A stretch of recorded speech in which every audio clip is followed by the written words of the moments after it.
आप सभी को एग्जाम नैनो यूट्यूब चैनल में हार्दिक स्वागत है। इस सेशन के माध्यम से आपको जो है अब आसान होने वाली है आपका DSSS एग्जाम की प्रिपरेशन, क्योंकि आप जितने भी सेशन के लिए अपलोड किया जाएगा सारा सेशन PRT, TGT और PGT एग्जाम को ध्यान में रखकर किया जाएगा और इसमें टॉप MCQ सीरीज आपको डेली बेसिस पर मिलने वाली है, जो कि 15 मिनट का एक क्लास होगा। आज का क्लास आपका थोड़ा ज़्यादा लंबा होगी। इसके बाद जितने भी क्लासेस होगा वो 15 से 20 मिनट का ड्यूरेशन का होगा और इन क्लासेस के माध्यम से आप अपना पार्ट ए को और मजबूत बना सकते हैं। पार्ट ए में जो भी जनरल अवेयरनेस की क्वेश्चन पूछी जाएगी उस उस सेशन को कंप्लीटली अटेंड करने के लिए आपको ये सारे सेशन बहुत ही बेहतर तरीके से देखना होगा, सो दैट आप 100% मार्क्स अचीव कर सके। तो चलिए आज की सेशन की शुरुआत करते हैं। ये सारे किसी न किसी एग्जाम में पूछा गया है और खास करके टीचिंग एग्जाम्स की क्वेश्चंस को लिया जा रहा है, सो दैट आप जिस चीज का तैयारी कर रहे हैं उसी चीज का क्वेश्चंस प्रीवियस ईयर आपको देखने को मिले। तो सेशन का पहला क्वेश्चन है कि निम्नलिखित में से किसका प्रयोग कारों की हेडलाइट्स में किया जाता है? उत्तल दर्पण का, समतल दर्पण, अवतल दर्पण या दो तरफा दर्पण? इसका आंसर आप लोग करिएगा। और सेशन में अगर नए हैं, चैनल में नए हैं तो चैनल को ज्वाइन कर लीजिएगा, सो दैट एग्जाम तक जितने भी सेशंस अपलोड होगी ऑन डेली बेसिस आपको उसकी जानकारी मिल जाए। और वीडियो को लाइक भी कीजिएगा, सो दैट जो वीडियो बनाने की मोटिवेशन है वो मिलते रहे। तो इस क्वेश्चन का जो सही उत्तर क्या हो जाएगा आपका? हेडलाइट्स में हम लोग कौन से दर्पण का इस्तेमाल करते हैं? अवतल दर्पण का इस्तेमाल हेडलाइट्स में किया जाता है, गाड़ियों के हेडलाइट्स में। नेक्स्ट क्वेश्चन की ओर हम लोग आगे बढ़ेंगे और नेक्स्ट क्वेश्चन पूछा गया आपसे फिजिक्स से है और ये क्लास 9th का कॉन्सेप्ट है कि जो त्वरण होती है, एक्सेलरेशन होती है, उसकी एसआई यूनिट क्या है? त्वरण का एसआई यूनिट आपसे पूछा गया है। मीटर सेकंड स्क्वायर, मीटर पर सेकंड या मीटर पर सेकंड स्क्वायर या मीटर सेकंड? तो त्वरण का जो एसआई यूनिट हो जाएगा वो क्या हो जाएगा? मीटर पर सेकंड स्क्वायर त्वरण एक्सेलरेशन का आपका एसआई यूनिट होगा। नेक्स्ट क्वेश्चन आपके पास कि विद्युत विभवांतर जो है उसका एसआई यूनिट पूछा गया आपसे। विद्युत विभवांतर का ऐसा यूनिट, तो चार ऑप्शन आपके पास: ampere, volt, ohm and coulomb. तो कुलम किसके ऐसा यूनिट होती है? अगर हम लोग बात करें तो कुलम हो जाएगा आपका आवेश का ऐसा यूनिट, कुलम होती है। उसके बाद एम्पियर किसका होता है? एम्पियर विद्युत धारा का ऐसा यूनिट एम्पियर होता है। ओम किसका होता है? प्रतिरोध का ऐसा यूनिट ओम होती है। तो इस प्रकार से अगर आप इलिमिनेशन टेक्निक लगाएंगे तो भी आपके पास कौन सा ऑप्शन बच जा रहा? वोल्ट बच जा रहा। तो विद्युत विभवांतर का जो ऐसा यूनिट होगा वो क्या हो जाएगा? वोल्ट हो जाएगा। नेक्स्ट क्वेश्चन की ओर आगे बढ़ेंगे हम लोग। नेक्स्ट क्वेश्चन पूछा गया आपसे कि वाट सेकंड किसका मात्रक है? वाट सेकंड की मात्रक आपसे पूछी गई है और ये केवीएस में ये क्वेश्चन आ भी चुका है। 2018 में जो केवीएस पीआरटी का एग्जाम हुआ था उसमें ये क्वेश्चन आया था। तो जो आपका वाट सेकंड है वो किसका मात्रक हो जाएगा? ऊर्जा का। किसका हो जाएगा? ऊर्जा का। आप लोग सभी कमेंट बॉक्स में बताएंगे कि बल का ऐसा यूनिट क्या है। नेक्स्ट क्वेश्चन की हम लोग आगे बढ़ेंगे कि प्रकाश वर्ष डैश की एक मापन इकाई है। प्रकाश वर्ष किसका एक यूनिट है? ये आपसे पूछा गया है। प्रकाश की तीव्रता की, तापमान की, भार की या दूरी की? तो प्रकाश वर्ष जो है लाइट ईयर आपका डिस्टेंस का यूनिट है। किसका? दूरी मापन की एक इकाई है प्रकाश वर्ष। आगे बढ़ेंगे हम लोग। सेशन अच्छा लग रहा तो सेशन को लाइक कीजिएगा, शेयर कीजिएगा, ज्यादा से ज्यादा लोगों तक इसको पहुंचाने का एक जो कोशिश है इसमें आप ही लोग हेल्प कर सकते हैं, इसको इस सेशन को ज्यादा से ज्यादा लोगों तक शेयर करके। तो हम लोग अब बात करेंगे कि हाफ एम बी स्क्वायर किसका फॉर्मूला है? काइनेटिक एनर्जी का। हाफ एम बी स्क्वायर किसका फॉर्मूला है? काइनेटिक एनर्जी का।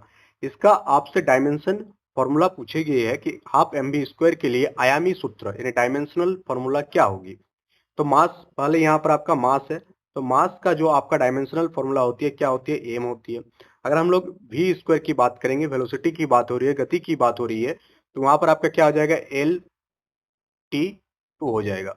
और यहाँ पर ऊपर एल टी हो जाएगा, सिंपल समझिए कि एल टी हो जाएगा। तो यहाँ पर हाफ एम बी स्क्वायर लिखा है, तो इस प्रकार से जो इसका सही उत्तर हो जाएगा क्या आपका? M L T square. क्या हो जाएगा? एम एल टी स्क्वायर आपका हाफ एम बी स्क्वायर के लिए डायमेंशनल फॉर्मूला हो जाएगी। नेक्स्ट क्वेश्चन की ओर आगे बढ़ेंगे कि वायुमंडलीय दबाव किसके द्वारा मापी जाती है? जो एटमॉस्फेरिक प्रेशर है उसको हम लोग किस डिवाइस से मापते हैं? एमीटर, बैरोमीटर, गैल्वेनोमीटर या सिस्मोमीटर? एटमॉस्फेरिक प्रेशर को हम लोग बैरोमीटर से मापते हैं। किससे? बैरोमीटर से। एमीटर से हम लोग विद्युत धारा को मापने की काम करते हैं। नेक्स्ट क्वेश्चन पूछा गया है कि संवेग का सूत्र क्या है? संवेग का फॉर्मूला क्या है? द्रव्यमान इंटू वेग या द्रव्यमान इंटू गुरुत्व गुरुत्व इंटू ऊंचाई या 2 इंटू एम वी स्क्वायर या द्रव्यमान इंटू वेग स्क्वायर? जो P बराबर P संवेग को हम लोग किससे डिनोट करते हैं? p से डिनोट करते हैं और p बराबर होती है मास इंटू वेलोसिटी। तो आपका ऑप्शन नंबर ए इसका सही उत्तर हो जाएगा कि संवेग का जो ऐसा यूनिट है या फॉर्मूला है वो क्या है? द्रव्यमान इंटू वेग। द्रव्यमान और वेग की गुणनफल को संवेग कहा जाता है। नेक्स्ट पूछा गया आपसे कि कोई पिंड दो क्रमागत समान दूरियों को v1 और v2 चालों द्वारा तय करता है। इस पिंड का औसत चाल यानी कि एवरेज स्पीड आपसे पूछा गया है।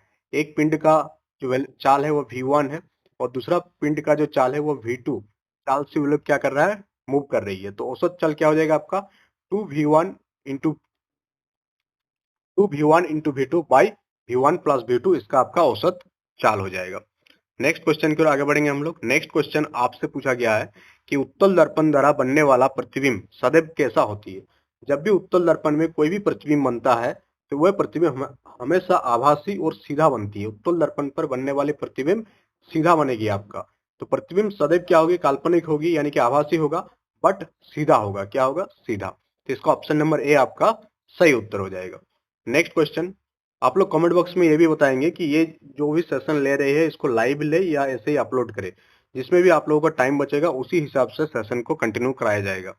अब नेक्स्ट क्वेश्चन पूछा गया है कि जब दो समानांतर शीशों के सामने एक वस्तु रखी जाती है, कोई दो समानांतर शीशा है, यहाँ भी एक शीशा है और उसी के पैरेलली और एक शीशा को रख दिया गया और उसके बीच में कोई एक वस्तु को रख दिया गया। क्या रख दिया गया? उसके बीच में एक वस्तु को रख दिया जाएगा। तो उससे कितने प्रतिबिंब बनेंगे? जब आप किसी आईना के सामने खड़े होते हैं समतल दर्पण के सामने तो आपका एक ही प्रतिबिंब बनती है, बट जब दो दर्पण को हम लोग समानांतर रख देंगे तो आपका जो बनने वाली प्रतिबिंब की संख्या होगी ये क्या हो जाएगी? अनंत हो जाएगी। क्या हो जाएगा? अनंत प्रतिबिंब आपका बन जाएगा। नेक्स्ट क्वेश्चन की ओर आगे बढ़ेंगे हम लोग कि निम्नलिखित में से कौन सी रसोई सामग्री का उपयोग पानी के हिमांक को कम करने के लिए किया जाता है? कौन सा हम लोग रसोई सामग्री का इस्तेमाल करते हैं पानी के हिमांक को कम करने के लिए? नमक का इस्तेमाल करते हैं, बेकिंग पाउडर, मीठा सोडा या सिरका? तो रसोई सामग्री यानी जो किचन में मिलने वाली सामग्री है जो पानी की हिमांक को कम कर देगा वो क्या हम लोगों के पास? नमक। नेक्स्ट क्वेश्चन की ओर आगे बढ़ेंगे। नेक्स्ट क्वेश्चन पूछा गया आपसे कि मनुष्य के शरीर का सामान्य तापमान नॉर्मल टेम्परेचर कितना होता है? तो हम आशा करते हैं इस क्वेश्चन का आंसर आपको पता होगा। ये आपको कमेंट बॉक्स में कमेंट करके बताना है कि मनुष्य के शरीर का सामान्य तापमान नॉर्मल टेम्परेचर कितना होता है। नेक्स्ट क्वेश्चन की ओर आगे बढ़ेंगे। नेक्स्ट क्वेश्चन आपसे पूछा गया जो कैल्शियम है, कैल्शियम का परमाणु द्रव्यमान कितना होता है? तो कैल्शियम का जो केमिकल आप रिप्रेजेंट करते हैं किससे? Ca से। कैल्शियम को हम लोग किससे रिप्रेजेंट करते हैं? Ca से। कैल्शियम का परमाणु संख्या की बात करेंगे हम लोग तो 20 होती है। कितना होती है? कैल्शियम की परमाणु संख्या 20। बट यहाँ पर आपसे पूछा गया है कैल्शियम का परमाणु द्रव्यमान। तो कैल्शियम का जो परमाणु द्रव्यमान होगा वो कितना होगा? 40। कितना हो जाएगा? 40 कैल्शियम का परमाणु द्रव्यमान है।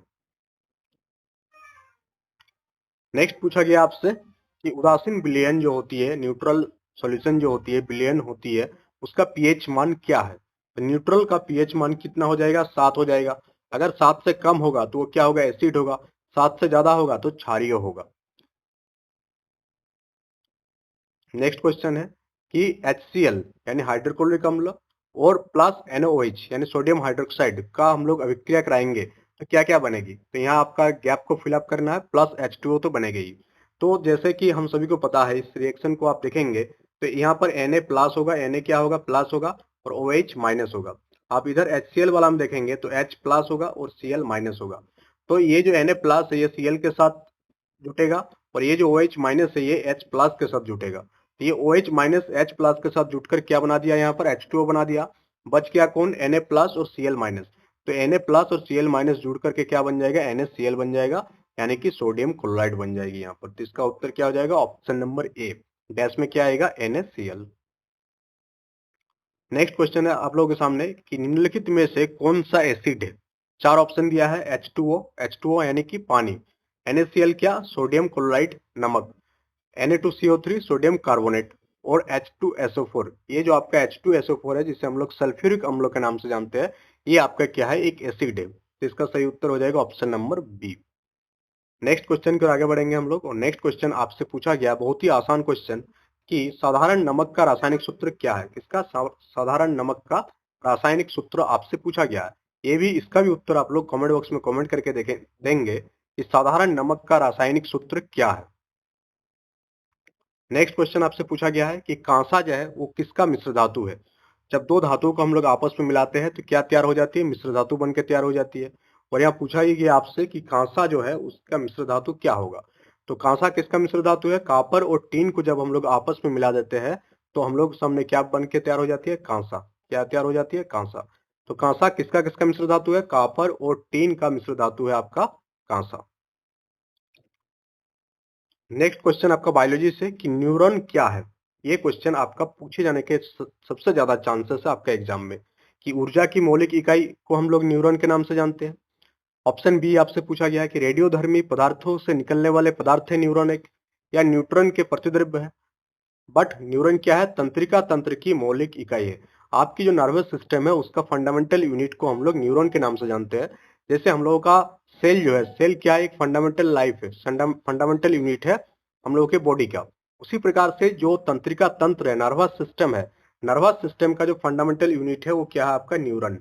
बहुत सारे न्यूरॉन आपस में जुड़ करके किसका निर्माण करती है? तंत्रिका तंत्र की निर्माण करती है। नेक्स्ट क्वेश्चन आपका कि आरबीसी जो है आपके पास रेड ब्लड सेल का औसत जीवन काल कितना है? 3 से 4 दिन का जीवन काल होती है आरबीसी का, या 120 दिन का, 12 दिन का, या कभी नहीं मरती? तो आरबीसी का जो जीवन काल है आपका जो रक्त में वो कितना हो जाएगा? 120 दिन, 120 डेज। और ये क्वेश्चन आपका पूछे जाने के सर्वप्रमुख चांस है क्योंकि बहुत सारे एग्जाम में इसको रिपीट किया गया है कि आरबीसी का एवरेज लाइफ टाइम कितना होती है।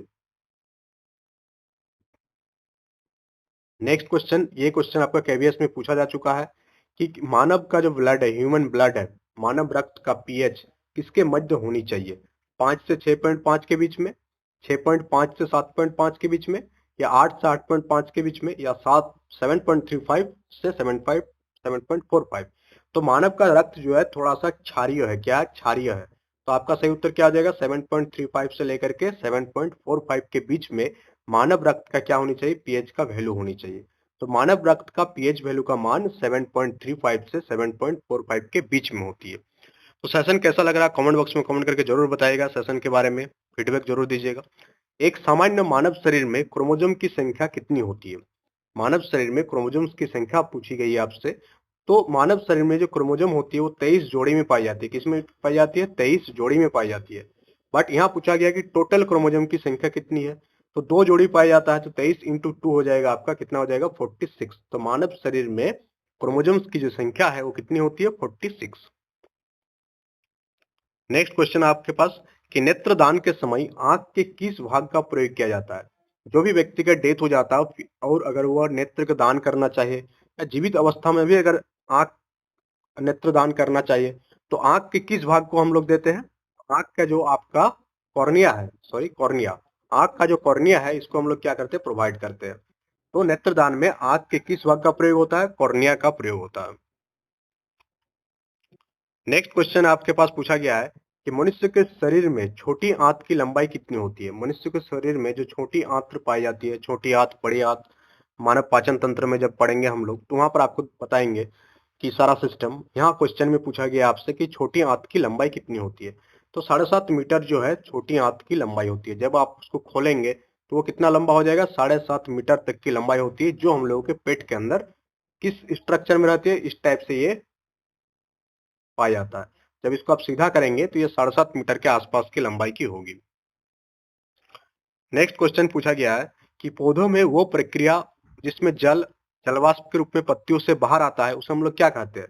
तो उसे बाष्पोत्सर्जन के नाम से जाना जाता है, वेपोराइजेशन प्रोसेस, जिसमें जो जल है जलवाष्प के रूप में पौधे की पत्तियों से क्या होती है? बाहर निकलती है। सामने कि किस पर्पज के लिए यानी कि किस उद्देश्य के लिए अवरक्त प्रकाश या उष्मा का उपयोग किया जाता है?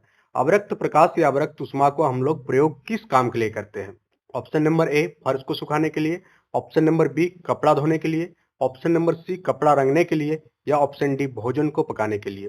तो अवरक्त प्रकाश का जो यूज किया जाता है वो हम लोग भोजन को पकाने के लिए किए करते हैं। तो क्वेश्चन नंबर 48 का जो आपका सही उत्तर हो जाएगा ऑप्शन नंबर डी इसका सही उत्तर हो जाएगा।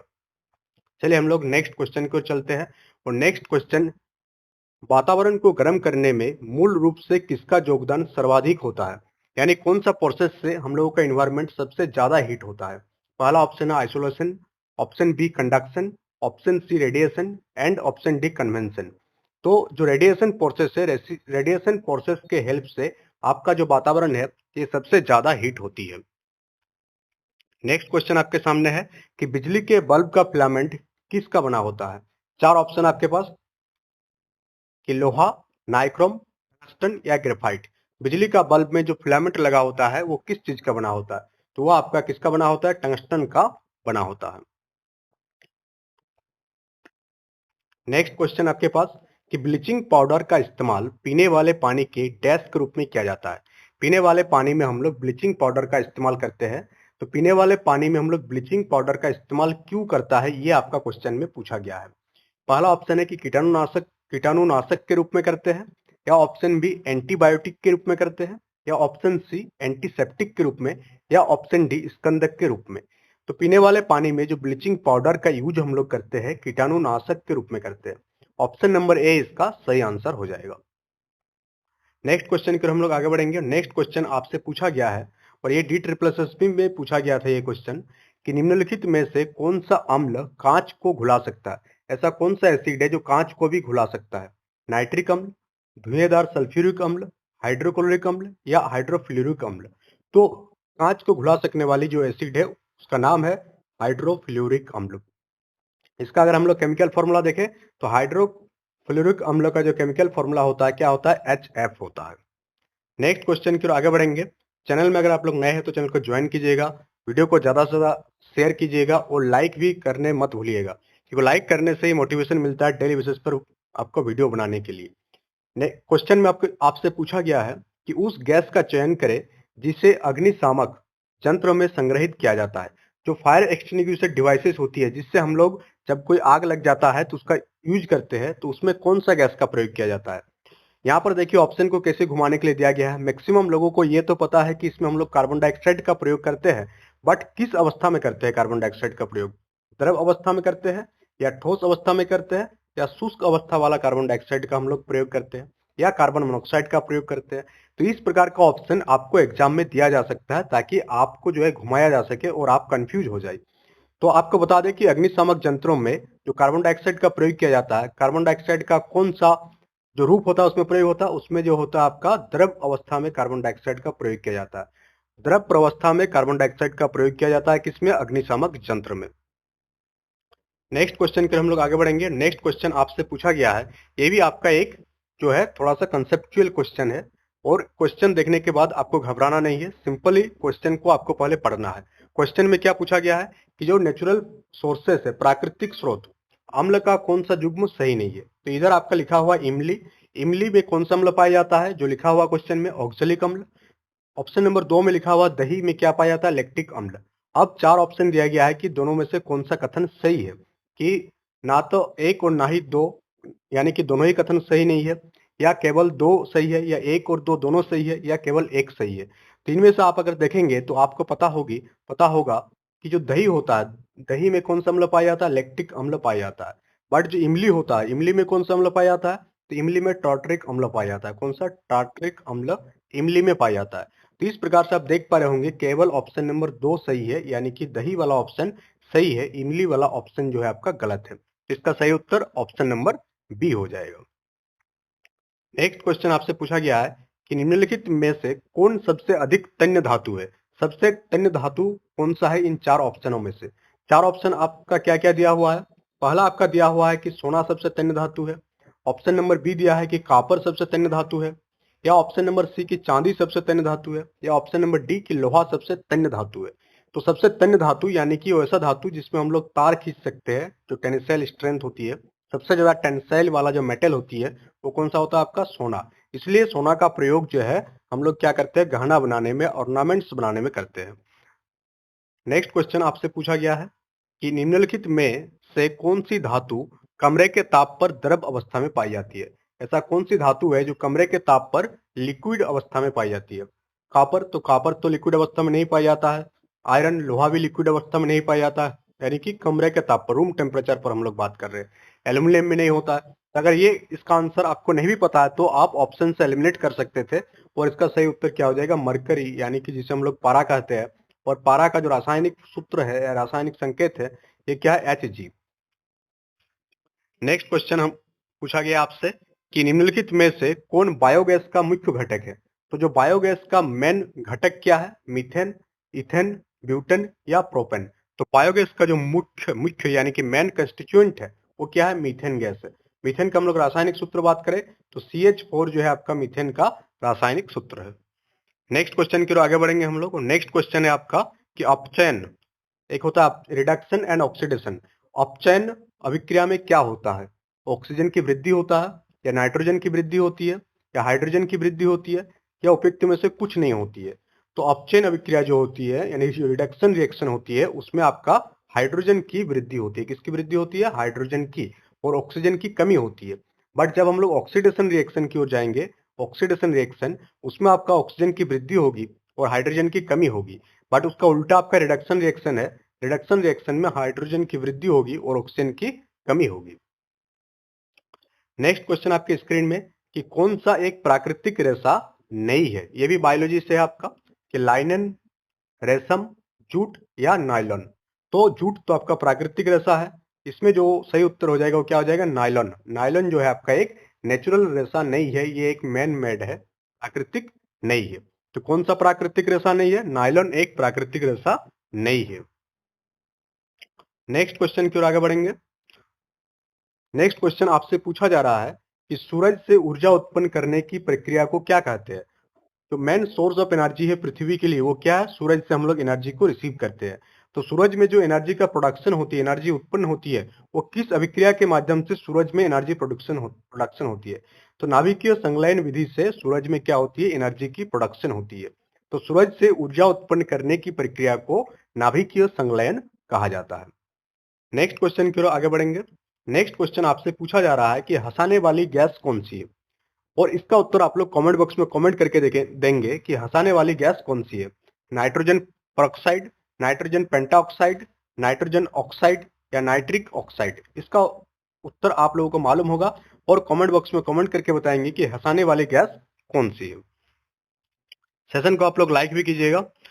नेक्स्ट आपसे बायोलॉजी से कि प्रकाश संश्लेषण किसका मुख्य कार्य है। पौधों में जो भोजन बनाने की विधि है उसे हम लोग किसके नाम से जानते हैं, प्रकाश संश्लेषण के नाम से जानते हैं। प्रकाश संश्लेषण कहाँ पर होती है पौधों में, पत्ते पर होती है, जड़ में होती है, फल में होती है या डंठल में होती है। तो प्रकाश संश्लेषण किसका मुख्य कार्य है, प्रकाश संश्लेषण जो आपका पत्ता का मुख्य कार्य है, क्योंकि जो सनलाइट रिसीव करने के लिए जो मेन ऑर्गेन है पेड़ पौधे का वो क्या है, पत्ता है। तो इसका सही उत्तर क्या हो जाएगा, पत्ता हो जाएगा। नेक्स्ट क्वेश्चन आपसे पूछा गया है कि निम्नलिखित में से कौन पादप जगत का उपसमूह नहीं है। आप लोग जानते हैं कि जो जगत को दो जगत में बांटा गया था, एक पादप जगत और एक प्राणी जगत। तो पादप जगत को फिर से 5 भागों में बांटा गया था। तो इनमें से कौन सा भाग जो है पादप जगत का उपसमूह नहीं है, ये आपसे पूछा गया है। ऑप्शन में है आपका टेरिडोफाइटा, एंजियोस्पर्म, थैलोफाइटा या हेमिकॉर्डेटा। तो टेरिडोफाइटा, एंजियोस्पर्म और थैलोफाइटा ये तीन जो है आपका क्या है, ये आप पादप जगत से संबंधित है। बट आपका जो हेमिकॉर्डेटा है ये पादप जगत से संबंधित नहीं है, ये एक जंतु जगत का उपसमूह है।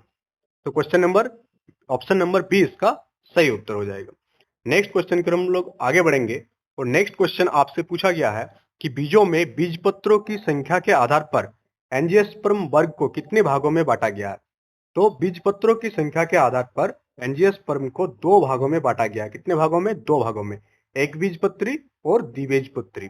एंजियोस्पर्म को बीजपत्रों की संख्या के आधार पर कितने भागों में बांटा गया है, 2 भागों में। एक को हम लोग बोलते हैं एक बीजपत्री और दूसरा हो गया आपका द्विबीजपत्री। नेक्स्ट क्वेश्चन आपसे पूछा गया है कि निम्नलिखित में से किसे गोल्डन फाइबर के रूप में जाना जाता है, यानी कौन सा ऐसा चीज है जिसे हम लोग गोल्डन फाइबर के नाम से जानते हैं। मक्का को, कॉटन को, बाजरा को या जूट को। तो जूट को हम लोग क्या बोलते हैं, गोल्डन फाइबर के नाम से जानते हैं। किसको, जूट को, उसके कलर के कारण गोल्डन फाइबर के रूप में जाना जाता है। नेक्स्ट क्वेश्चन आपके पास कि निम्नलिखित में से कौन सा कथन सही है। आपको 2 कथन दिया गया है और आपको बताना है कि कौन सा कथन सही है। सबसे पहला कथन क्या है कि एंजियोस्पर्म में बीजों का विकास अंडाशय के अंदर होता है जिसमें बदलाव होकर फल का निर्माण होती है। कथन 2 है आपके पास कि ब्रायोफाइटा को पादप वर्ग का उभयचर कहा जाता है। तो पहला जो कथन दिया गया उसको फिर से आप देखेंगे कि एंजियोस्पर्म में क्या होती है, बीजों का विकास अंडाशय के अंदर होती है, जो कि एकदम सही बात है। और फिर उसमें बदलाव होकर किसका निर्माण हो जाती है, फलों का निर्माण हो जाती है। ये कथन बिल्कुल आपका सही है।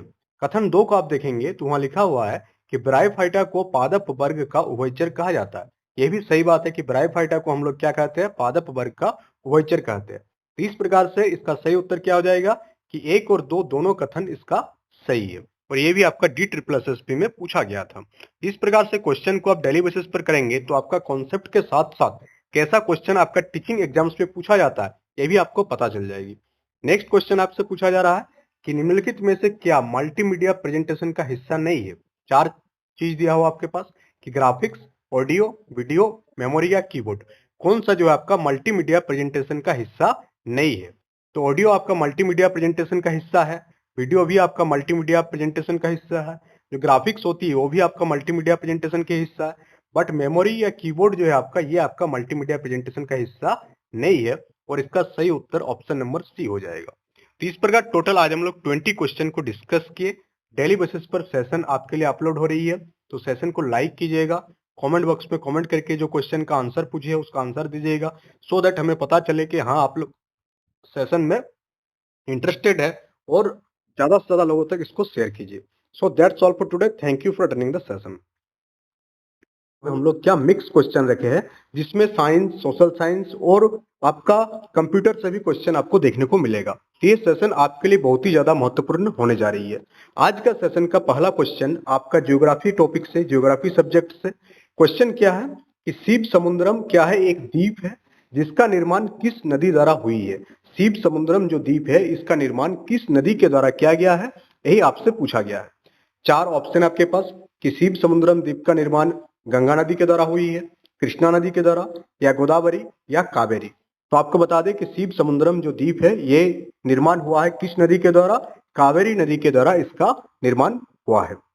नेक्स्ट क्वेश्चन की ओर हम लोग आगे बढ़ेंगे। नेक्स्ट क्वेश्चन आपसे पूछा जा रहा है कि निम्नलिखित में से कौन सी भारत की सबसे बड़ी ताजे पानी की झील। आपके एग्जाम में आपको देखने को मिलेगा इस प्रकार के क्वेश्चन, ज्योग्राफी हो, चाहे पॉलिटी हो, चाहे हिस्टोरी हो। क्वेश्चन का जो लेवल रहेगा वो आपका टीचिंग एग्जाम के लेवल जैसा ही रहेगा। इसलिए जो भी क्वेश्चन आपको कराया जा रहा है वो किसी न किसी एग्जाम में जरूर पूछा गया है। इससे पहले वाला जो क्वेश्चन हम लोग डिस्कस किए वो आपका बीपीएससी में भी पूछा गया था। तो ये जो क्वेश्चन है कि भारत की सबसे बड़े ताजे पानी की झील कौन सा हो जाएगा, वुलर झील। कौन सा, वुलर झील जो है भारत की सबसे बड़े ताजे पानी की झील है। आप लोग कमेंट बॉक्स में कमेंट करके बताएंगे कि वुलर झील आपका किस जगह पर लोकेटेड है। इसका लोकेशन आपको कमेंट बॉक्स में कमेंट करके बताना है। नेक्स्ट क्वेश्चन आपके सामने कि मिजोरम की राजधानी कहाँ है। तो आप लोग सभी जानते हैं कि मिजोरम जो राज्य है ये 7 सिस्टर्स में गिनती आता है मिजोरम राज्य की। अब इसका राजधानी कहाँ है ये आपसे पूछा जा रहा है, इम्फाल, दिसपुर, आइजोल या अगरतला। तो मिजोरम की जो राजधानी हो जाएगी वो कहाँ पर हो जाएगी आपका, आइजोल। तो मिजोरम की राजधानी आइजोल। इस प्रकार के प्रश्न आपका एग्जाम में पूछा जाता है। नेक्स्ट क्वेश्चन आपसे पूछा जा रहा है कि कौन सा सबसे छोटा देश है, यानी एरिया वाइज कौन सा ऐसा देश है पूरा वर्ल्ड में जो कि सबसे छोटा देश है। वेटिकन सिटी, पलाउ, मोनाको या सैन मेरिनो। तो वेटिकन सिटी जो है आपका पूरा दुनिया का, पूरा विश्व का सबसे छोटा देश है। कमेंट बॉक्स में कमेंट करके आपको बताना है कि विश्व का सबसे बड़ा देश कौन सा है। साथ ही साथ सेशन को आप लोग लाइक भी कीजिएगा और ज्यादा से ज्यादा लोगों तक इसको शेयर भी कीजिएगा। नेक्स्ट क्वेश्चन आपसे पूछा जा रहा है कि दुनिया की छत किसे कहा जाता है, पामीर के पठार को, या हिमालय पर्वतमाला को, कंचनजंगा पर्वत को, या माउंट एवरेस्ट को। तो दुनिया की छत किसे कहा जाता है, पामीर के जो पठार है उसे हम लोग दुनिया की छत के नाम से जानते हैं। तो इसका सही उत्तर क्या हो जाएगा, पामीर हो जाएगा, जिसे क्या कहा जाता है, दुनिया का छत कहा जाता है। आगे हम लोग बढ़ेंगे, नेक्स्ट क्वेश्चन देखेंगे, और ये एक बहुत ही मोस्ट इंपोर्टेंट कैटेगरी का एग्जाम है। ये DSSS में तो पूछा ही गया, इसके साथ साथ इस बार जो KVS PRT का एग्जाम हुआ था उसमें भी ये क्वेश्चन आपको देखने को मिला था कि सबसे बड़ा बसा हुआ नदी और द्वीप डैश नदी पर स्थित है। तो सबसे बड़ा बसा हुआ नदी और द्वीप कौन सा है, तो उस द्वीप का नाम है माजुली द्वीप। क्या नाम है, माजुली द्वीप। और आपसे पूछा जा रहा है कि ये जो माजुली द्वीप है ये किस नदी पर स्थित है। अगर क्वेश्चन आपसे पूछा जाए कि सबसे बड़ा बसा हुआ नदी और द्वीप का नाम क्या है, तो आप नाम याद रखिएगा। नाम क्या है? माजुली द्वीप। यहाँ हम लिख भी देते हैं एक बार। नाम क्या है उसका? माजुली द्वीप, जो कि विश्व का सबसे बड़ा बसा हुआ नदी और द्वीप है। और ये कौन सा नदी पर स्थित है? तो ये आपका ब्रह्मपुत्र नदी पर स्थित है। कहाँ पर? ब्रह्मपुत्र नदी पर स्थित है ये। आपको कमेंट बॉक्स में कमेंट करके बताना है कि चाइना में ब्रह्मपुत्र को किस नाम से जाना जाता है। चाइना में ब्रह्मपुत्र को किस नाम से जाना जाता है।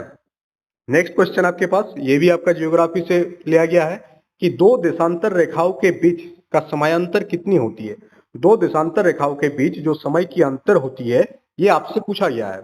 तो हम लोग सभी जानते हैं कि दो देशांतर रेखाओं के बीच जो समय की अंतर होती है वो कितनी होती है? 4 मिनट की होती है। कितनी होती है? 4 मिनट की अंतर पाया जाता है दो समांतर रेखाओं के बीच के समय का अंतर। नेक्स्ट क्वेश्चन आपसे पूछा जा रहा है कि भारतीय मानक समय ग्रीनविच माध्य समय से कितना घंटे आगे है। 2 घंटे आगे है, 3 घंटे 45 मिनट आगे है, या 7 घंटे 15 मिनट आगे है, या 5 घंटे 30 मिनट आगे है।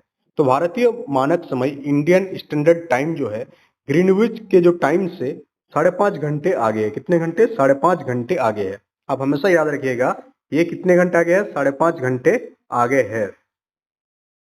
ठीक है, ये आपका क्लियर हो गया। नेक्स्ट क्वेश्चन की ओर हम लोग आगे बढ़ेंगे। सेशन पसंद आ रहे हैं तो सेशन को लाइक जरूर कीजिएगा।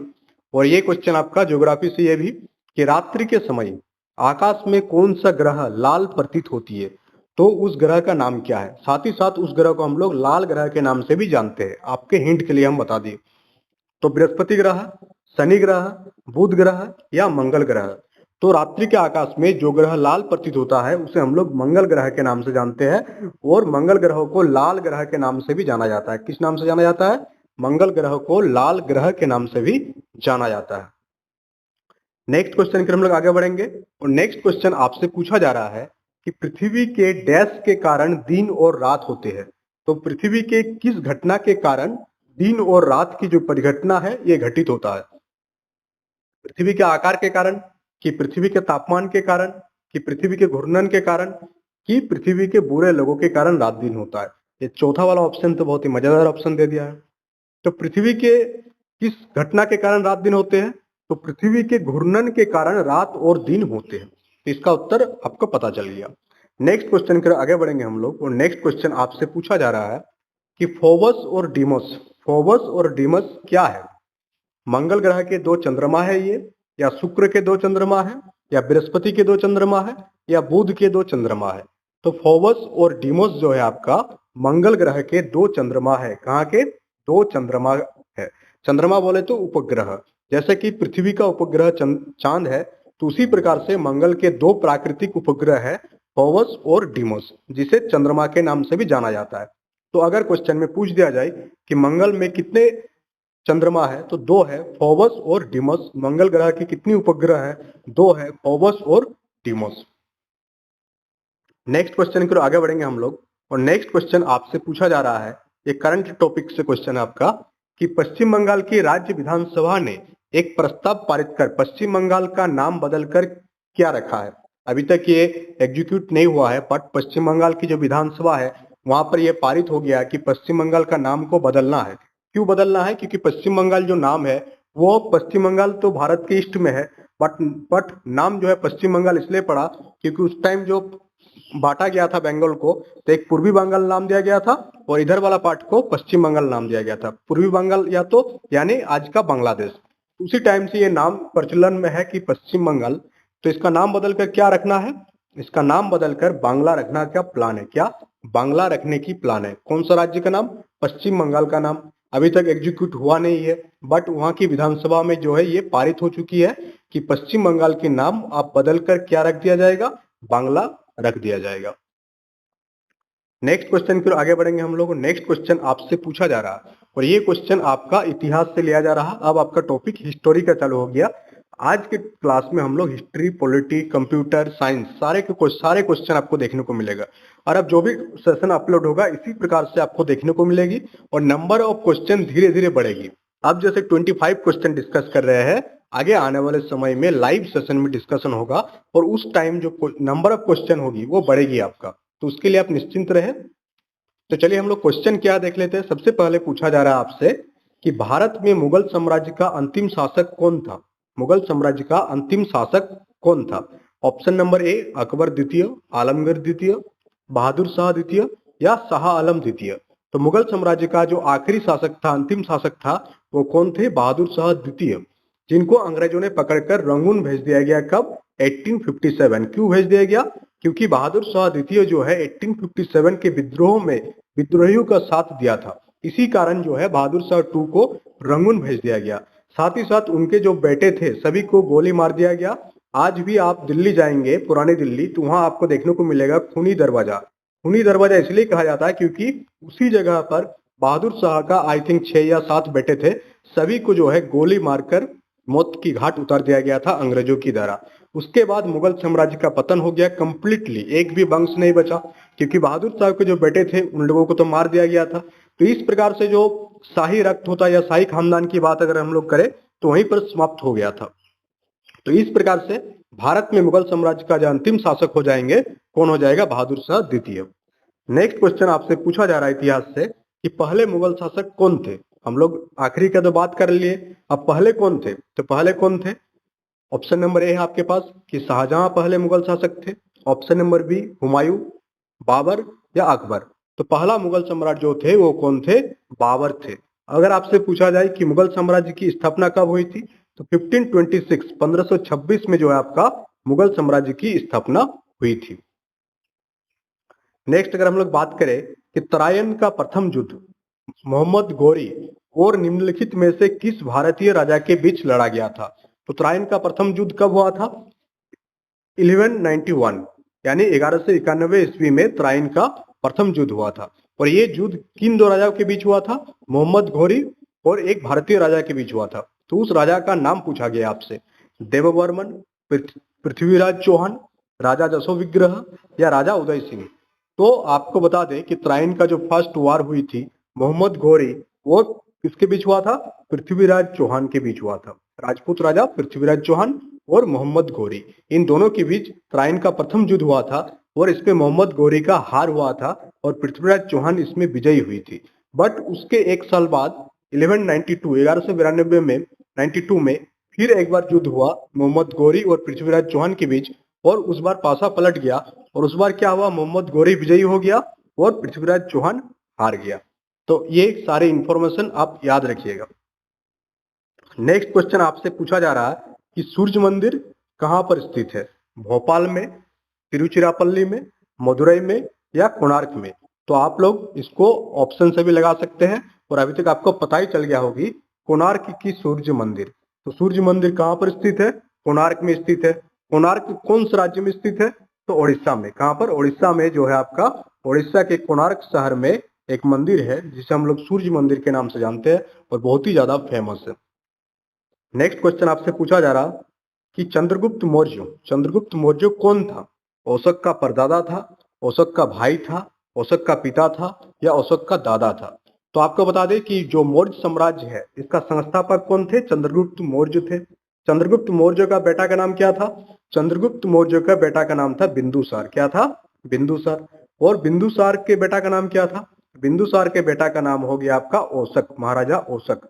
तो इस प्रकार से जो चंद्रगुप्त मौर्य हो गए अशोक का दादा कौन लगेंगे। अशोक का दादा लगेंगे।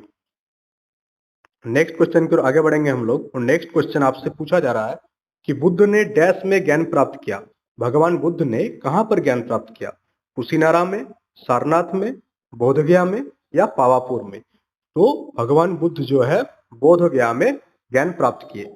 अगर आपसे पूछ दिया जाए कि भगवान बुद्ध ने किस वृक्ष के नीचे ज्ञान प्राप्त किया था, यह आपको कमेंट बॉक्स में कमेंट करके देना है कि बोधगया में किस वृक्ष के नीचे भगवान बुद्ध ने ज्ञान की प्राप्ति किया था। और यह भी बताना है आपको कि वो वृक्ष आज जीवित है कि नहीं, यानी जिस वृक्ष के नीचे भगवान बुद्ध को ज्ञान प्राप्त हुई थी वो वृक्ष आज भी जीवित है या नहीं, ये भी आपको कमेंट बॉक्स में कमेंट करके बताना। नेक्स्ट क्वेश्चन की ओर आगे बढ़ेंगे हम लोग और नेक्स्ट क्वेश्चन आपसे पूछा जा रहा है कि जो सिंधु घाटी सभ्यता एक डैश युग की सभ्यता थी। ये आपका प्राचीन भारत से एक क्वेश्चन है कि सिंधु घाटी की सभ्यता किस युग की सभ्यता थी। तांबा युग, लोहा युग, पत्थर युग या कांस्य युग। तो सिंधु घाटी की जो सभ्यता है ये कांस्य युगीन सभ्यता थी। कौन सा? कांस्य युग की सभ्यता थी। अब नेक्स्ट क्वेश्चन की ओर आगे बढ़ेंगे हम लोग, और नेक्स्ट क्वेश्चन आपसे पूछा जा रहा है, ये भी आपका प्राचीन भारत से है, कि निम्नलिखित में से किस पुरातात्विक स्थल में बंदरगाह पाया गया था। तो प्राचीन भारत बहुत ही समृद्ध थे और बंदरगाह का प्रयोग ट्रेड करने के लिए किया जाता था, डिफरेंट डिफरेंट लोकेशन के लिए। तो कौन सा जगह पर बंदरगाह पाया गया है? मोहनजोदड़ो में, कालीबंगा में, हड़प्पा में या लोथल में? तो आपको जो बंदरगाह का साक्ष्य जो है वो लोथल से मिला है। किस जगह से? लोथल। ये भी सिंधु घाटी सभ्यता का ही एक लोकेशन है, लोथल, और वहीं से आपका किसका चिन्ह मिला है? बंदरगाह पाए जाने का चिन्ह पाया गया है। नेक्स्ट क्वेश्चन आपसे पूछा जा रहा है, सिंधु घाटी सभ्यता से ही, मोहनजोदड़ो पाकिस्तान के सिंध प्रांत में पुरातत्व स्थल है। मोहनजोदड़ो का अर्थ क्या है? मोहनजोदड़ो का अर्थ क्या है? ऑप्शन ए आतंकमयी पुरुषों का स्तूप, महान पुरुषों का स्तूप, संतुष्ट पुरुषों का स्तूप या मृत पुरुषों का स्तूप। तो मोहनजोदड़ो को जो है मृतकों की टीला के नाम से जाना जाता है। तो इस प्रकार से मृत पुरुषों का स्तूप इसका सही उत्तर हो जाएगा। मोहनजोदड़ो का जो अर्थ है क्या है? मृत पुरुषों का स्तूप। नेक्स्ट क्वेश्चन की ओर हम लोग आगे बढ़ेंगे, और नेक्स्ट क्वेश्चन आपके पास है कि बीजों में बीजपत्रों की संख्या के आधार पर एंजियोस्पर्म वर्ग को कितने वर्गों में बांटा गया है। तो बीजपत्रों की संख्या के आधार पर एंजियोस्पर्म को दो भागों में बांटा गया है, एक बीजपत्री और दो बीजपत्री। तो यह आंसर क्या हो जाएगा? ऑप्शन नंबर बी, यानी कि बीजों में बीजपत्रों की संख्या के आधार पर एंजियोस्पर्म वर्ग को दो भागों में बांटा गया है, एक बीजपत्री और दूसरा द्विबीजपत्री। नेक्स्ट क्वेश्चन की ओर आगे बढ़ेंगे, और नेक्स्ट क्वेश्चन आपसे पूछा जा रहा है कि निम्नलिखित में से कौन पादप जगत का उपसमूह नहीं है? टेरिडोफाइटा, एंजियोस्पर्म, हेमिकॉर्डेटा या थैलोफाइटा। तो थैलोफाइटा, टेरिडोफाइटा और एंजियोस्पर्म ये तीनों आपका पादप जगत का सब ग्रुप यानी कि उपसमूह है, बट हेमिकॉर्डेटा आपका पादप जगत का उपसमूह नहीं है, ये जंतु जगत का पार्ट है। तो इस प्रकार से इस क्वेश्चन का सही उत्तर ऑप्शन नंबर बी हो जाएगा।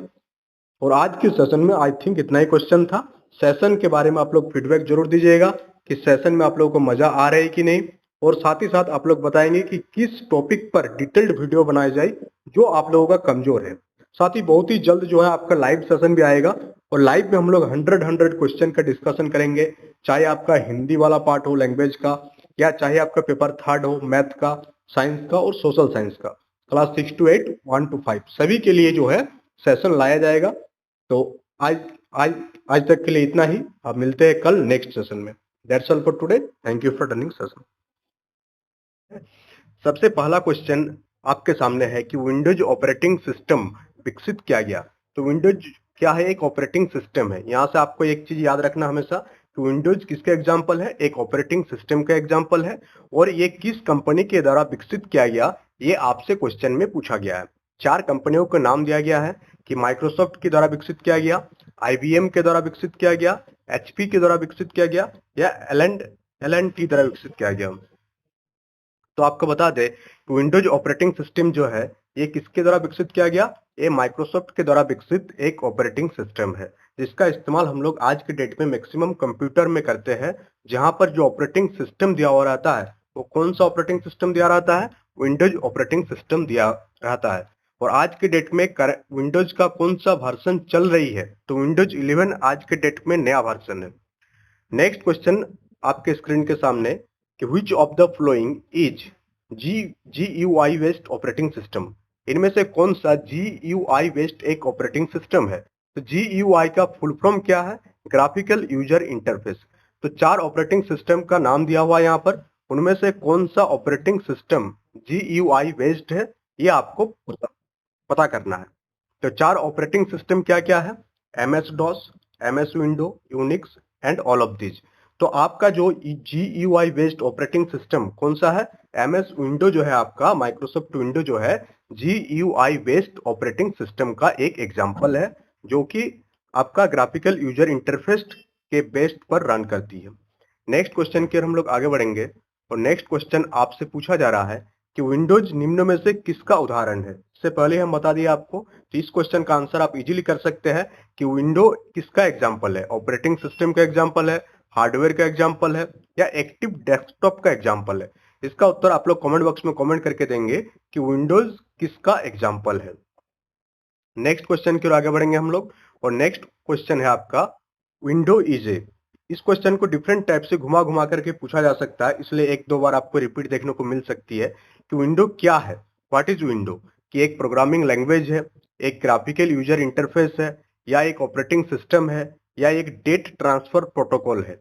तो ये क्वेश्चन आपका इसरो के एग्जाम में पूछा जा चुका है, तो इस क्वेश्चन का लेवल आप देख सकते हैं, और आपका जेएसएससी में भी इसी प्रकार के क्वेश्चन पूछे जाने की संभावना सबसे ज्यादा है। तो विंडो जो है आपका किस प्रकार विंडो क्या है, window is a operating system. Window क्या है, एक ऑपरेटिंग सिस्टम है। नेक्स्ट हम लोग आगे बढ़ेंगे, और नेक्स्ट क्वेश्चन से पहले आपको बता दें, अगर आप चैनल में नए हैं तो चैनल को ज्वाइन कर लीजिएगा, और ये सारे पीडीएफ आपको टेलीग्राम चैनल में मिल जाएगा। तो चलिए हम लोग नेक्स्ट क्वेश्चन देखते हैं। नेक्स्ट क्वेश्चन है कि कंप्यूटर में विंडोज का कौन सा स्थान है। सॉफ्टवेयर यानी विंडोज एक सॉफ्टवेयर है, विंडो एक हार्डवेयर है, या सॉफ्टवेयर एंड हार्डवेयर दोनों है, या कोई नहीं है। तो कंप्यूटर में विंडोज का स्थान किस में आएगा, सॉफ्टवेयर के कैटेगरी में आएगा। किस में आएगा, सॉफ्टवेयर के कैटेगरी में आएगा। इससे पहले एक वीडियो है कंप्यूटर से रिलेटेड, जहां पर हम लोग हार्डवेयर सॉफ्टवेयर इन सारे चीजों के लेकर के एक लाइव सेशन किए थे, उस सेशन को आप देख लीजिएगा। तो हार्डवेयर सॉफ्टवेयर क्या होता है, क्या नहीं होता है, इनपुट डिवाइस आउटपुट डिवाइस, ये सारा चीजें आपको पता चल जाएगी। नेक्स्ट क्वेश्चन आपके सामने कि which of the following is a real time operating system.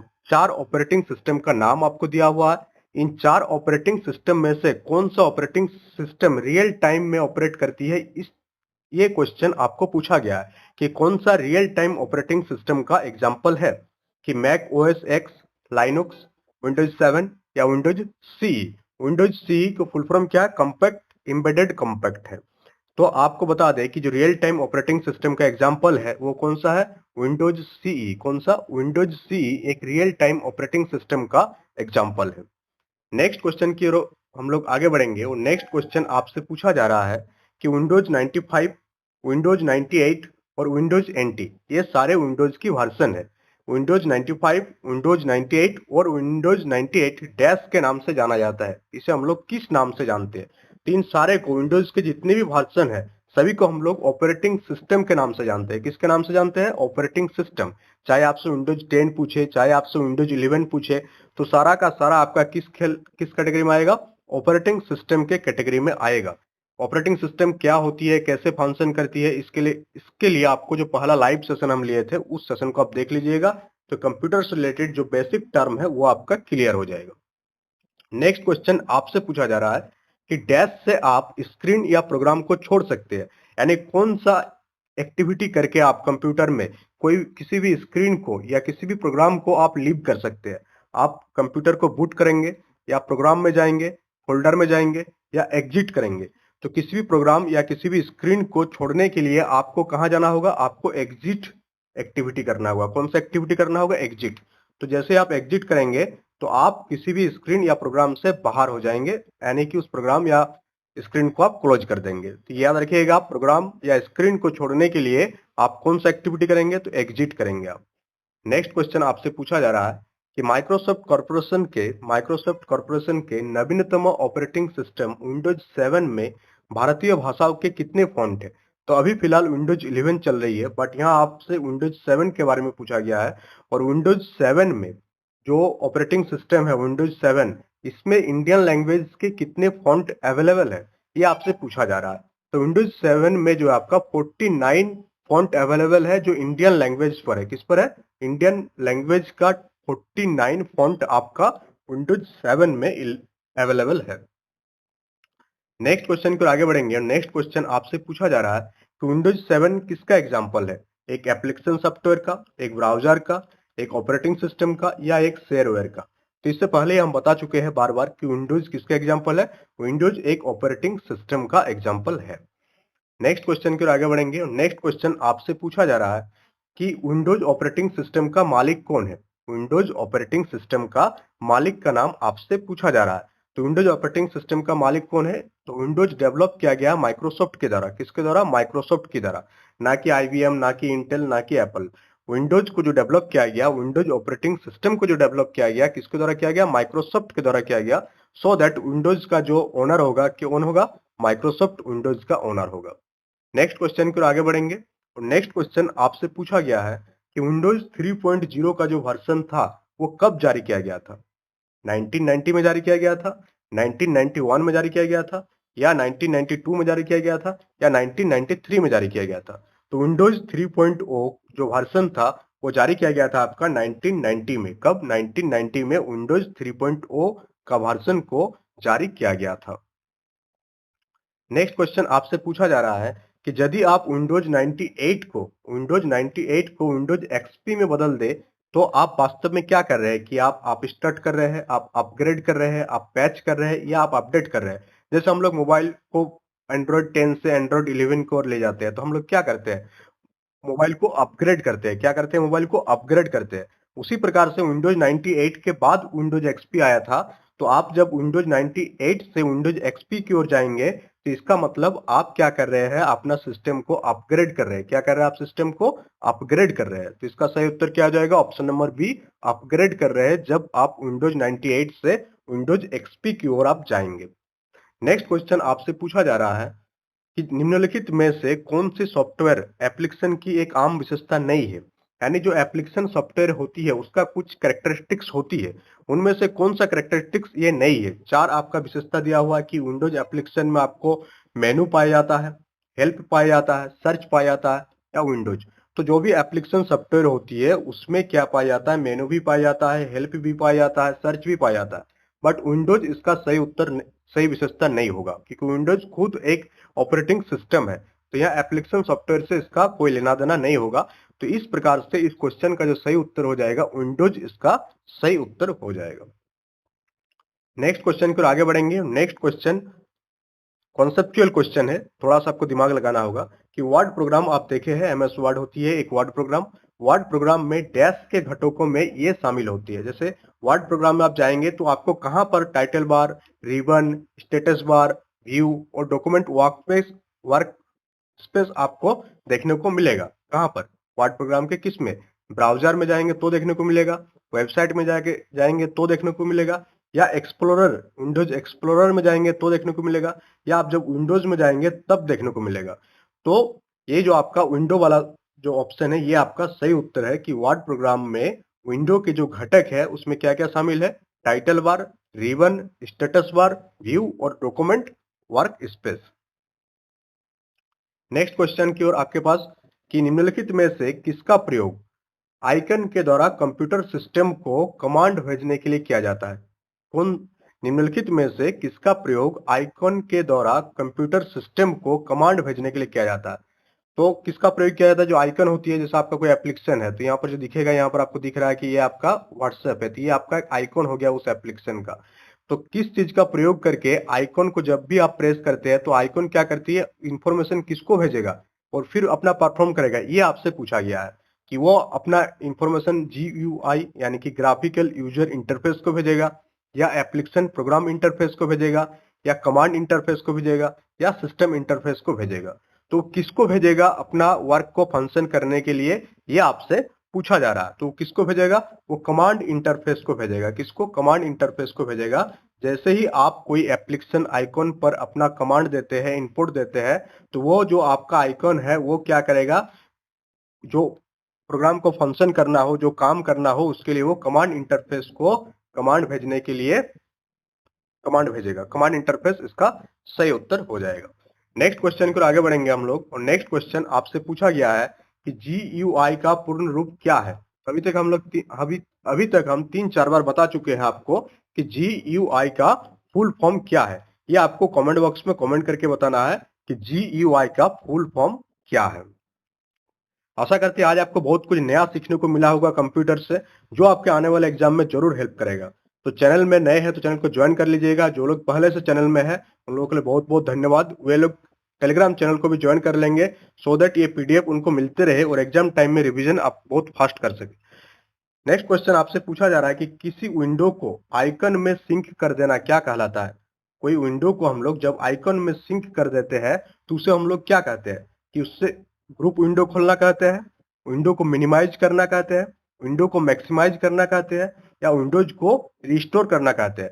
जैसे कि मान लेते हैं कि आप क्या कर रहे हैं कि कंप्यूटर में अपना MS वर्ड में कुछ आप डॉक्यूमेंट बना रहे हैं, फिर आप क्या करिए, ये जो आइकन है आपका, ये विंडो खुला हुआ है, आप उसको क्या कर देंगे, सिंक कर देना चाहते हैं, विंडो को सिंक करके आप उसको एक आइकॉन में कन्वर्ट कर देना चाहते हैं।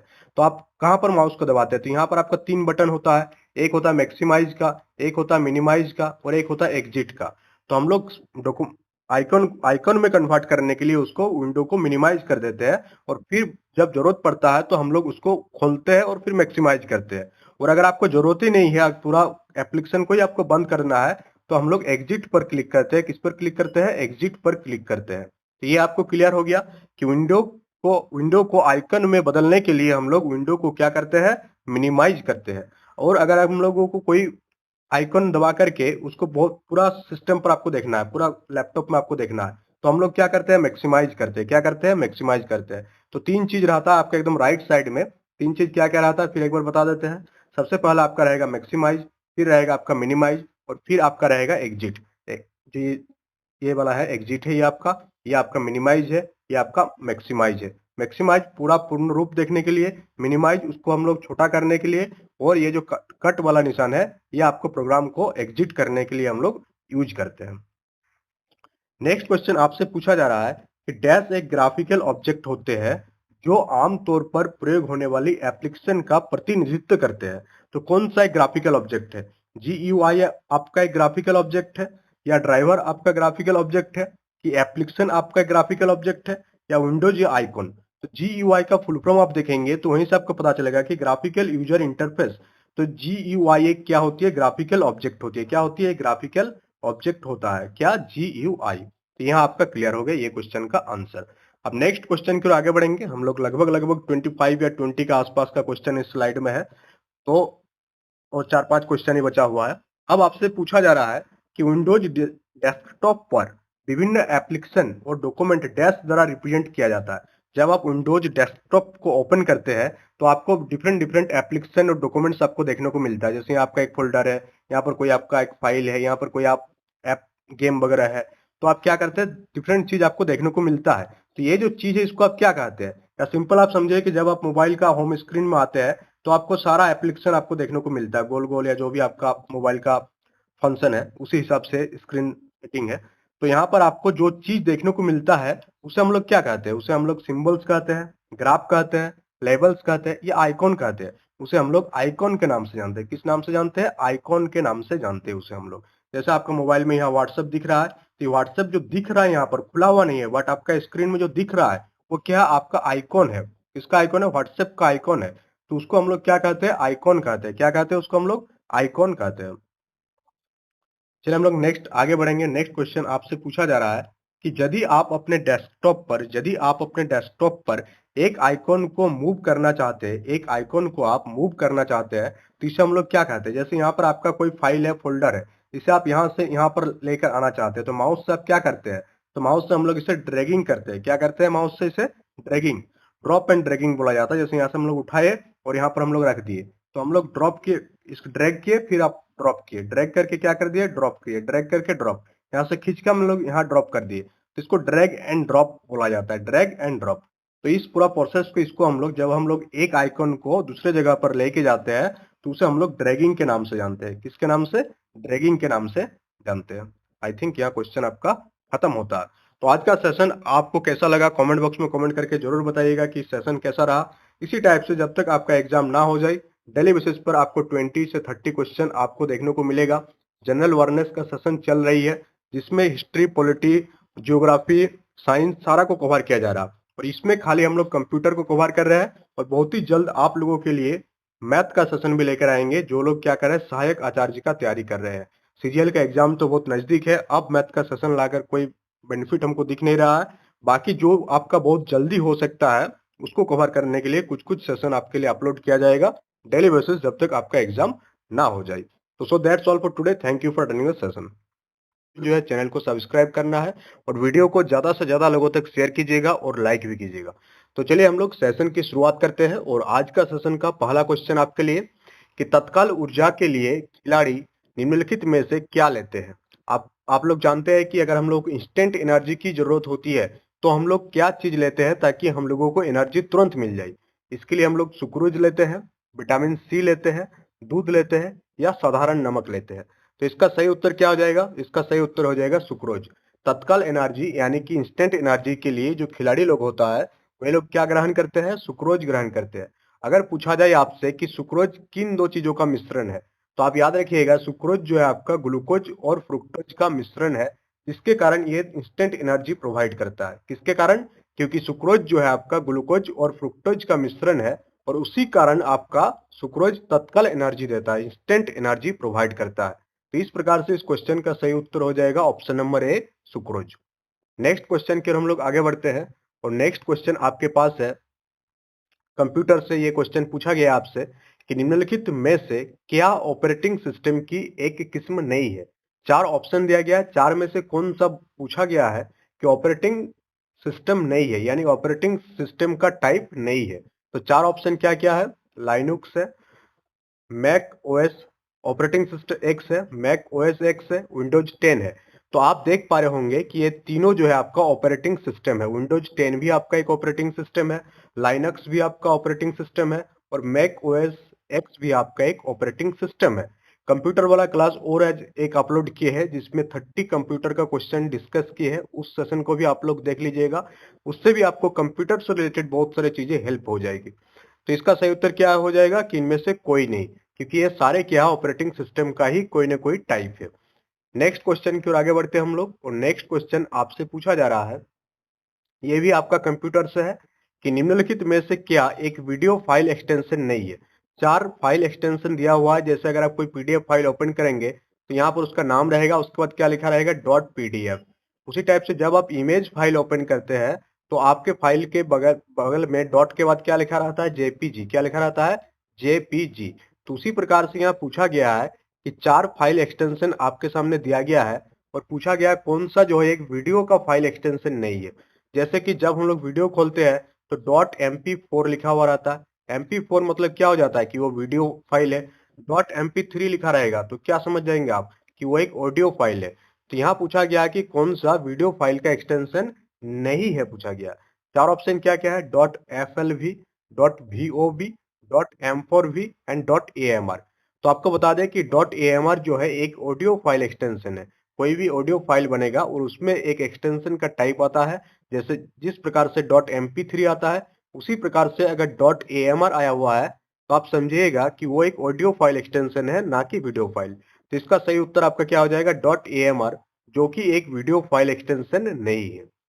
चलिए सेशन को लाइक भी आप लोग करते रहिएगा, साथ ही साथ कमेंट बॉक्स में कमेंट कीजिएगा किस प्रकार का टॉपिक पर आप लोगों को क्लास चाहिए। क्वेश्चन पूछा जा रहा है आपसे कि कौन सा एक वेब ब्राउजर नहीं है? ये भी आपका कंप्यूटर से है। कौन सा जो है आपका एक वेब ब्राउजर नहीं है? चार ऑप्शन आपके पास, आपको पूछा गया है कि कौन सा एक वेब ब्राउजर नहीं है और चार ऑप्शन में क्या क्या है? Chrome, safari, Firefox and Facebook. तो आप सभी को इसका आंसर पता होगा कि कौन सा वेब ब्राउजर नहीं है। इसका उत्तर आपको कमेंट बॉक्स में कमेंट करके देना है कि इन चारों में से क्या उत्तर होगा जो कि एक वेब ब्राउजर नहीं है। नेक्स्ट क्वेश्चन की ओर आगे बढ़ेंगे हम लोग और नेक्स्ट क्वेश्चन आपका पूछा जा रहा है कि कथकली, कथकली क्या है? एक डांस है, क्या है? एक लोक नृत्य है। ये कौन सा स्टेट का लोक नृत्य है ये आपसे पूछा जा रहा है। चार स्टेट का नाम है, केरल, आंध्र प्रदेश, कर्नाटक एंड तमिलनाडु। तो कथकली जो है कौन सा स्टेट का लोक नृत्य है? ये आपका केरल का लोक नृत्य है। कहाँ का है? केरल का। और कथकली में जो होती है डांस और संगीत, नृत्य और संगीत दोनों का एक बेजोड़ मिश्रण होता है कथकली डांस फॉर्म। तो आप याद रखिएगा कथकली कौन सा स्टेट का लोक नृत्य है? तो कथकली जो है आपका केरल स्टेट का लोक नृत्य है। चलिए हम लोग नेक्स्ट क्वेश्चन की ओर आगे बढ़ते हैं और नेक्स्ट क्वेश्चन लगभग 30 क्वेश्चन है आज के सेशन में। 30 क्वेश्चन डेली बेसिस पर आपके लिए लेकर आ रहे हैं सो दैट आपका एग्जाम से पहले लगभग हम आशा करते हैं कि 10,000 तक की क्वेश्चन का रिवीजन आप लोगों का हो जाएगा। 10,000 क्वेश्चन करा देंगे, उसके बाद JSSC के पास कुछ क्वेश्चन ही नहीं बचेगा कि कहाँ से क्वेश्चन पूछे।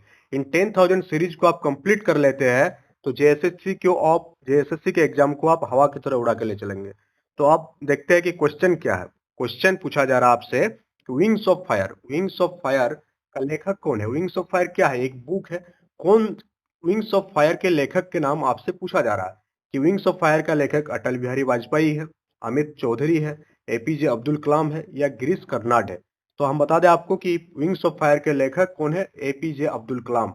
और आपको बताना है कि APJ अब्दुल कलाम को और किस नाम से जाना जाता है? APJ अब्दुल कलाम को किस नाम से जाना जाता है? नेक्स्ट क्वेश्चन आपसे पूछा जा रहा है कि बचपन बचाओ आंदोलन, कौन सा आंदोलन? बचपन बचाओ आंदोलन के संस्थापक डैश 2014 के नोबेल शांति पुरस्कार के लिए चयनित हुआ। यानी कि उस व्यक्ति का नाम क्या है जिनको 2014 में नोबेल पुरस्कार मिला, और साथ ही साथ उन क्या है, किस चीज का, कौन सा आंदोलन का संस्थापक है? बचपन बचाओ आंदोलन के संस्थापक भी है। नोबेल पुरस्कार किस सेक्टर में मिला था? शांति के पुरस्कार, यानी नोबेल पुरस्कार जो मिला था वो शांति के क्षेत्र में मिला था। तो उनका नाम क्या है? कैलाश सत्यार्थी। क्या नाम है? कैलाश सत्यार्थी। और आपको ये भी बताना है कि कैलाश सत्यार्थी, चलिए बता देते हैं, जो 2014 का नोबेल पुरस्कार मिला था कैलाश सत्यार्थी को शांति के फील्ड में, उनको ज्वाइंट में मिला था। ज्वाइंट में कौन थे? मलाला यूसुफजई। क्या नाम था उनका? मलाला यूसुफजई, जो कि पाकिस्तान के रहने वाली थी। तो बचपन बचाओ आंदोलन का संस्थापक कैलाश सत्यार्थी, जिनको 2014 में शांति के क्षेत्र में नोबेल पुरस्कार मिला jointly with Malala Yousafzai. Next question पूछा जा रहा है आपसे कि प्राकृतिक संरक्षण के अंतरराष्ट्रीय संघ का मुख्यालय क्या है? एंड इंग्लिश में इसको बोलते हैं IUCN, international union for conservation of nature. क्या? IUCN। और IUCN द्वारा ही एक लिस्ट जारी किया जाता है जिसे हम लोग बोलते हैं रेड लिस्ट। क्या बोलते हैं? Red list. क्या बोलते हैं? Red list. ये भी आपसे पूछा जा सकता है कि प्रकृति से संबंधित जो रेड लिस्ट है, रेड लिस्ट कौन सी संस्था के द्वारा जारी किया जाता है? रेड लिस्ट आपका IUCN के द्वारा जारी किया जाता है। IUCN का फुल फॉर्म भी आपसे पूछा जा सकता है कि IUCN का फुल फॉर्म क्या है? तो international union for conservation of nature IUCN का फुल फॉर्म है। और यहाँ पर आपसे पूछ लिया गया है कि IUCN का मुख्यालय, हेडक्वार्टर कहाँ पर है? हेडक्वार्टर कहाँ पर है? पेरिस फ्रांस में, ग्लैंड स्विट्जरलैंड, वियना ऑस्ट्रिया, या न्यूयॉर्क USA? तो आपको बता दें कि IUCN का जो मुख्यालय है, हेडक्वार्टर है, वो कहाँ पर है? स्विट्जरलैंड में है, ग्लैंड। स्विट्जरलैंड में ग्लैंड नाम का एक जगह है जहां पर आपका IUCN का क्या है? हेडक्वार्टर सिचुएटेड है। नेक्स्ट क्वेश्चन की ओर हम लोग आगे बढ़ेंगे। नेक्स्ट क्वेश्चन आपसे पूछा जा रहा है कि सोनम वांगचुक को 2018 का रमन मैग्सेसे सम्मान निम्नलिखित में से किस आधार पर प्राप्त हुआ? तो 2018 में सोनम वांगचुक को क्या, कौन से पुरस्कार प्राप्त हुआ या कौन से सम्मान प्राप्त हुआ था? रमन मैग्सेसे सम्मान प्राप्त हुआ था। अगर आप लोगों को पता नहीं है सोनम वांगचुक के बारे में, तो जो 3 इडियट्स का मूवी आप लोग देखे होंगे जरूर, तो उसमें जो लैंचो का भूमिका जो निभाए है, जो लास्ट में दिखाता है कि लद्दाख में जाकर के एक साइंटिस्ट का, तो वो सोनम वांगचुक का ही कहानी को थोड़ा सा वहां से लिया गया था। तो सोनम वांगचुक को 2018 का रमन मैग्सेसे पुरस्कार किस आधार पर दिया गया था? लद्दाखी युवाओं की आर्थिक समृद्धि के लिए, शिक्षा में सृजनात्मक पहल के लिए, यानी एजुकेशन में क्रिएटिविटी लाने की पहल जो था, इनका, सोनम वांगचुक का, कौन सा क्षेत्र के युवाओं के लिए? लद्दाखी युवाओं के लिए। और इससे क्या हुआ? इकोनॉमिक सस्टेनेबिलिटी आया, इकोनॉमिक इन्हांसमेंट हुआ। तो इन्हीं के कारण, इसी काम के कारण इनको क्या मिला था?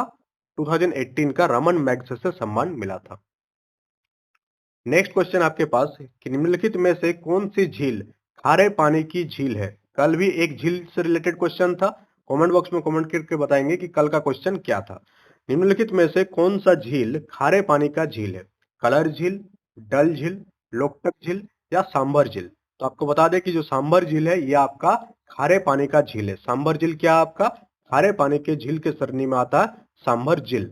और साथ ही साथ सांबर झील से संबंधित और एक चीज याद रखिएगा आप, ये जो है आपका समुद्र तट से कितने फीट या कितने फीट हाइट पर है? अगर आपसे पूछा जाए कि सांबर झील समुद्र तट से कितने फीट हाइट पर है, तो लगभग 1200 फीट हाइट पर है। कितने फीट? 1200 फीट हाइट पर स्थित है आपका सांबर झील। और ये एक खारे पानी का झील है। कौन सा पानी का झील है? खारे पानी का झील। कल आपसे पूछे थे कि मीठे पानी का झील कौन सा है, तो कमेंट बॉक्स में कमेंट करके बताएंगे कि मीठे पानी का झील कौन सा है। पूर्वी घाटों का उच्चतम चोटी क्या है? जो पूर्वी घाट और पश्चिमी घाट, दो घाट आपका भारत में पाया जाता है, एक पूर्वी घाट और एक पश्चिमी घाट। अगर आपसे पूछ लिया जाए कि पूर्वी घाट और पश्चिमी घाट, इन दोनों में से कौन सा घाट में सबसे ज्यादा बायोडाइवर्सिटी देखने को मिलती है, यानी जैविक विविधता किस क्षेत्र में देखने को मिलती है, तो आपका जो पश्चिमी घाट है, पश्चिमी घाट में आपका ज्यादा बायोडाइवर्सिटी देखने को मिलती है। साथ ही साथ पश्चिमी घाट ज्यादा चौड़ा है पूर्वी घाट से। पूर्वी घाट से ज्यादा चौड़ा कौन सा है? आपका पश्चिमी घाट है। तो अगर आपसे यहाँ क्वेश्चन पूछ लिया गया आपसे कि पूर्वी घाट का उच्चतम चोटी हाईएस्ट पॉइंट कौन सी है? अनाईमुड़ी है, सेवराई पहाड़िया है, जाबड़ी पहाड़िया है या महेंद्रगिरी है? तो पूर्वी घाट की उच्चतम चोटी आपका कौन सा है? महेंद्रगिरी जो है पूर्वी घाट का आपका उच्चतम चोटी है। नेक्स्ट क्वेश्चन आपसे पूछा जा रहा है कि कौन सी डेल्टा विश्व की सबसे बड़ी डेल्टा है? यह बांग्लादेश और भारत के दक्षिण एशिया क्षेत्र में है। तो ये पहले तो इसका लोकेशन आपको पता करना है। लोकेशन कहां पर है? बांग्लादेश और भारत के दक्षिण एशिया क्षेत्र में है। और चारों ऑप्शन भी आपका इंडिया और बांग्लादेश से रिलेटेड जुड़ा हुआ चीज है। तो अब आपको देखना है कि कौन सी डेल्टा विश्व की सबसे बड़ी डेल्टा है। तो गंगाई डेल्टा, गंगा की जो डेल्टा है ये विश्व की सबसे बड़ी डेल्टा है और इसी में जो आपका सुंदरवन भी स्थित है। तो गंगा डेल्टा आपका विश्व की सबसे बड़ी डेल्टा है और सुंदरवन भी इसी एरिया में पाया जाता है। उसके बाद आपसे पूछा जा रहा है कि निम्नलिखित में से किसे भोर का तारा कहा जाता है? कौन सा ग्रह को हम लोग भोर की तारा के नाम से जानते हैं? बृहस्पति ग्रह, बुध ग्रह, मंगल ग्रह और शुक्र ग्रह। तो शुक्र ग्रह को जो हम लोग कौन से तारा के नाम से जानते हैं? भोर की तारा के नाम से जानते हैं। किसे हम लोग लाल ग्रह के नाम से जानते हैं? तो मंगल ग्रह को हम लोग लाल ग्रह के नाम से जानते हैं। सबसे बड़ा ग्रह कौन सा है? बृहस्पति सबसे बड़ा ग्रह है। उसके बाद आपसे पूछा जा रहा है यहाँ पर नेक्स्ट क्वेश्चन कि किसने लोकतंत्र की ऐसी व्याख्या की? लोकतंत्र के बारे में क्या स्टेटमेंट दिए थे? लोगों का, लोगों द्वारा और लोगों के लिए शासन। ये जो स्टेटमेंट है कौन सा व्यक्ति के द्वारा दिया गया? महात्मा गांधी के द्वारा दिया गया, रस्किन के द्वारा दिया गया, अब्राहम लिंकन के द्वारा दिया गया या एरिस्टोटल द्वारा दिया गया? तो आपको बता दें कि ये जो आपका स्टेटमेंट है लोगों का, लोगों द्वारा और लोगों के लिए शासन, ये अब्राहम लिंकन के द्वारा दिया गया। और ये अमेरिका का कौन से नंबर के राष्ट्रपति थे? पहला राष्ट्रपति। अमेरिका का फर्स्ट प्रेसिडेंट कौन थे? Abraham Lincoln. और उन्हीं के द्वारा ये स्टेटमेंट दिया गया। लोगों का, लोगों द्वारा और लोगों के लिए शासन लोकतंत्र की डेफिनेशन माना जाता है इसको भी। नेक्स्ट क्वेश्चन आपसे पूछा जा रहा है, ये भी आपका पॉलिटी से, कि निम्नलिखित में से किसका संबंध पंचायती राज से है? कौन सा कमीशन या कौन सा समिति का संबंध पंचायती राज से है? ये आपसे पूछा जा रहा है। भारतवर्ष में 3 टायर शासन व्यवस्था पाया जाता है। केंद्र सरकार, राज्य सरकार और स्थानीय स्तर पर क्या होती है? पंचायती राज सिस्टम पाया जाता है। पहले ये नहीं था, बाद में ये ऐड किया गया आजादी के बाद। तो पंचायती राज सिस्टम कौन सा कमीशन के द्वारा पंचायती राज जो है स्टार्ट हुआ था इंडिया में? शाह कमीशन के द्वारा, बलवंत राय समिति के द्वारा, नानावटी कमीशन के द्वारा या लिब्राहन कमीशन के द्वारा? तो आपको बता दें कि पंचायती राज समिति जो है बलवंत राय समिति के द्वारा स्टार्ट हुआ था इंडिया में। और ये कब हुआ था? बलवंत राय समिति कब आया था? तो पूछा जाए आपसे बलवंत राय समिति कब आया था? तो 1957। कब आया था? 1957। और सबसे पहला जो पंचायत का स्टार्टिंग हुआ था कहाँ से हुआ था? नागौर जिला से। राजस्थान का नागौर जिला से पंचायत राज सिस्टम का उद्घाटन हुआ था। ये भी क्वेश्चन पूछा जाता है कि कौन सा गांव से या कौन सा एरिया से? तो राजस्थान के नागौर से पंचायती राज सिस्टम का शुरुआत हुआ था। नेक्स्ट क्वेश्चन आपसे पूछा जा रहा है कि भारत में सशस्त्र बलों की सर्वोच्च सेनापति कौन है? भारत में जो है थल सेना, जल सेना और वायु सेना, तो इन तीनों बलों का जो सशस्त्र बल है उनका सर्वोच्च सेनापति कौन होता है? सेना स्टाफ का मुखिया, भारत का प्रधानमंत्री, भारत का राष्ट्रपति या स्टाफ का संयुक्त अध्यक्ष? तो सशस्त्र बलों का जो सर्वोच्च सेनापति होता है कौन होता है? भारत का राष्ट्रपति। और ये बात संविधान के आर्टिकल नंबर कौन सा आर्टिकल पर लिखा हुआ है? तो ये आर्टिकल नंबर 53(2). कौन सा आर्टिकल? 53(2) में ये बात कहा गया है कि भारत में जो सशस्त्र बल होंगे उनका जो सर्वोच्च सेनापति होगा कौन होगा? भारत का राष्ट्रपति। कौन होंगे? भारत का राष्ट्रपति। तो आर्टिकल 53(2) में इस बात का जिक्र है। नेक्स्ट क्वेश्चन आपसे पूछा जा रहा है कि निम्नलिखित में से कौन संविधान सभा के मसौदा समिति का अध्यक्ष थे? तो संविधान सभा से क्वेश्चन है, संविधान निर्माण से क्वेश्चन है। तो संविधान सभा के जो मसौदा समिति थे उनका अध्यक्ष कौन थे? उनका अध्यक्ष कौन थे? B.R. अम्बेडकर उनका अध्यक्ष थे। नेक्स्ट क्वेश्चन की ओर आगे बढ़ेंगे अब हम लोग। सेशन को आप लोग लाइक भी कीजिएगा और ज्यादा से ज्यादा लोगों तक शेयर भी कीजिएगा इसको। चैनल में नए हैं तो चैनल को ज्वाइन भी कर लीजिएगा। नेक्स्ट क्वेश्चन आपसे पूछा जा रहा है कि मोतीलाल नेहरू, कौन? मोतीलाल नेहरू और चित्तरंजन दास निम्न में से कौन सा पार्टी के संस्थापक है? मोतीलाल नेहरू और चित्तरंजन दास के द्वारा कौन सी पार्टी की स्थापना किया गया था? तो मोतीलाल नेहरू और चित्तरंजन दास के द्वारा जो है आपका स्वराज पार्टी का क्या किया गया था? संस्थापक। स्वराज पार्टी के जो संस्थापक थे कौन थे? मोतीलाल नेहरू और चित्तरंजन दास। कांग्रेस पार्टी के संस्थापक कौन थे? एओ ह्यूम। कौन थे? एओ ह्यूम। फॉरवर्ड ब्लॉक के कौन थे? फॉरवर्ड ब्लॉक वाला आप सभी को पता होगा। फॉरवर्ड ब्लॉक का जो है संस्थापक कौन थे, ये आपको कमेंट बॉक्स में कमेंट करके बताना है। फॉरवर्ड ब्लॉक के संस्थापक कौन थे? नेक्स्ट क्वेश्चन आपसे पूछा जा रहा है कि स्वदेशी आंदोलन औपचारिक रूप से कहां से शुरू हुआ था? अगर इससे पहले आपसे पूछ दिया जाए कि स्वदेशी आंदोलन की शुरुआत किस तारीख को हुआ था या स्वदेशी आंदोलन किस तिथि से स्टार्ट हुआ था, तो वो डेट हो जाएगा आपका 7 अगस्त। कब हुआ था स्वदेशी आंदोलन की शुरुआत? 7 अगस्त 1905 1905। 7 अगस्त 1905 से स्वदेशी आंदोलन की शुरुआत हुई थी। और कौन सी जगह से हुई थी? कलकत्ता के टाउन हॉल से इसकी शुरुआत हुई थी। कहां से हुई थी? कलकत्ता से हुई थी। कलकत्ता के किस जगह से हुई थी? Town hall. कलकत्ता में एक टाउन हॉल है और कलकत्ता के टाउन हॉल से स्वदेशी आंदोलन की बिगुल बजा था, शुरुआत हुई थी। कब से हुई थी? 7 अगस्त 1905 से इसकी शुरुआत हुई थी। नेक्स्ट क्वेश्चन आपसे पूछा जा रहा है कि दिल्ली में जो जामा मस्जिद है इसका निर्माण कौन करवाया था? या दिल्ली में जामा मस्जिद किसके द्वारा बनवाई गई थी? फिरोज शाह तुगलक के द्वारा, शाहजहां के द्वारा, शेर शाह सूरी के द्वारा या औरंगजेब के द्वारा? तो दिल्ली में जो जामा मस्जिद है इसका निर्माण शाहजहां के द्वारा करवाई गई थी। किसके द्वारा? शाहजहां। तो ऑप्शन नंबर बी इसका सही उत्तर हो जाएगा। नेक्स्ट क्वेश्चन आपसे पूछा जा रहा है कि राजा जयपाल, कौन? राजा जयपाल और मोहम्मद गजनी, राजा जयपाल और मोहम्मद गजनी के बीच पेशावर का युद्ध किस वर्ष लड़ा गया था? तो दो क्वेश्चन इसमें आ जाएगा, तीन क्वेश्चन का आंसर यहाँ से आपको पता चलेगा। पेशावर का युद्ध किस वर्ष लड़ा गया था? पेशावर का युद्ध किसके किसके बीच लड़ा गया था? तो राजा जयपाल और मोहम्मद गजनी के बीच पेशावर का लड़ाई लड़ी गई थी और इसमें राजा जयपाल का हार हुआ था। किसका हार हुआ था? राजा जयपाल का हार हुआ था। और पूछा जा रहा है यहाँ क्वेश्चन में कि कब लड़ा गया था? तो 1001 ईस्वी में पेशावर का युद्ध लड़ा गया था जिसमें राजा जयपाल की हार हुई थी और मोहम्मद गजनी इसमें विजित हुआ था। राजा जयपाल और मोहम्मद गजनी के बीच पेशावर का युद्ध 1001 ईस्वी में लड़ा गया था। नेक्स्ट क्वेश्चन की ओर आगे बढ़ेंगे हम लोग। और नेक्स्ट क्वेश्चन आपसे पूछा जा रहा है कि दिल्ली की सुरक्षा प्रचार सॉरी फिर से पढ़ते हैं इसको। दिल्ली की सुरक्षा प्राचीर में निम्न में से कौन सा इब्न ए बतूता के द्वारा सबसे उत्तम दरवाजा बताया गया? तो इब्न ए बतूता एक क्या था? ट्रेवलर थे जो इंडिया घूमने के लिए आए थे और यहाँ के बहुत सारी चीजों को अपने किताबों में नोट किए हैं। तो उन्हीं के एक किताब में एक दरवाजा का वर्णन किया गया है और बताया गया है कि यह सबसे उत्तम दरवाजा है। तो कौन सी दरवाजा की वर्णन मिलती है? दिल्ली दरवाजा। और दिल्ली दरवाजा को सबसे उत्तम दरवाजा बताया गया है। नेक्स्ट पूछा जा रहा है आपसे कि विश्व प्रसिद्ध अजंता की गुफाएं किस राज्य में स्थित है? अजंता की गुफा किस राज्य में, किस स्टेट में स्थित है, ये आपको बताना है कमेंट बॉक्स में कमेंट करके कि ये मध्य प्रदेश में स्थित है, कर्नाटक में स्थित है, महाराष्ट्र में स्थित है या उड़ीसा में स्थित है। तो विश्व प्रसिद्ध अजंता की गुफा किस राज्य में स्थित है ये आपको कमेंट बॉक्स में कमेंट करके बताना है।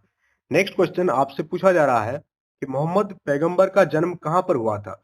मक्का में हुआ था, मदीना में हुआ था, दौलताबाद में हुआ था या बगदाद में हुआ था?